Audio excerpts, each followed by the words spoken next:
अध्याय 9 विराम चिन्ह पंक्चुएशन।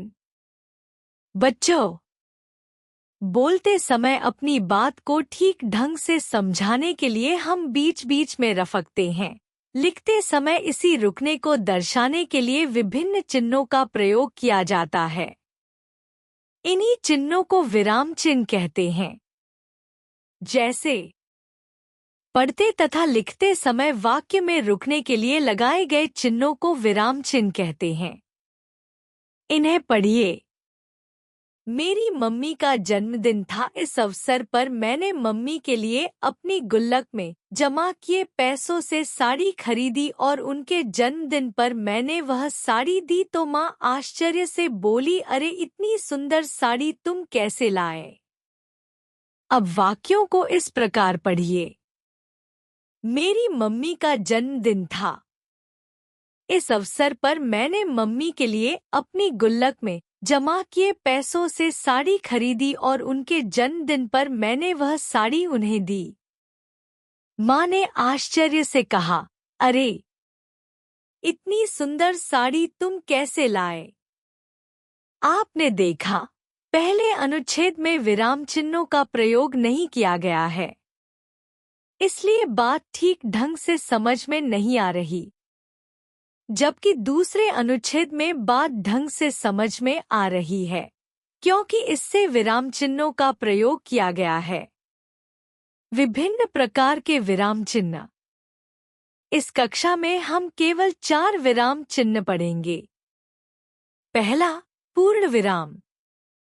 दूसरा, अल्प विराम। तीसरा, प्रश्नवाचक चिन्ह। चौथा, विस्मयादिबोधक चिन्ह। पहला, पूर्ण विराम। वाक्य पूरा होने पर पूर्ण विराम लगाया जाता है। मेरी दादी जी ने मुझे कहानी सुनाई। यह मेरी गुड़िया है। दूसरा, अल्प विराम। बोलते या पढ़ते समय हम जहाँ थोड़ी देर के लिए रुकते हैं, वहाँ अल्प विराम लगाते हैं। गौरव, अमित और सौरभ मेरे मित्र हैं। मैंने चिड़ियाघर में हाथी, शेर, चीता और हिरण देखे। तीसरा, प्रश्नवाचक चिन्ह। प्रश्न पूछते या लिखते समय वाक्य के अंत में प्रश्नवाचक चिन्ह का प्रयोग होता है।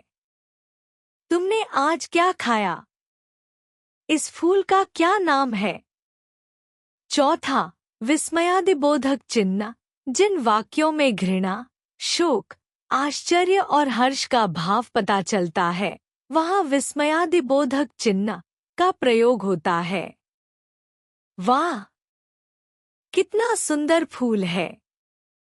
अरे, तुमने कब तोड़ दिया? हमने जाना। पढ़ते तथा लिखते समय वाक्य में रुकने के लिए लगाए गए चिन्हों को विराम चिन्ह कहते हैं। विराम चिन्हों के प्रयोग से भाषा स्पष्ट होती है। 4 महत्वपूर्ण विराम चिन्ह हैं: पूर्ण विराम, अल्प विराम, प्रश्नवाचक चिन्ह और विस्मयादिबोधक चिन्ह।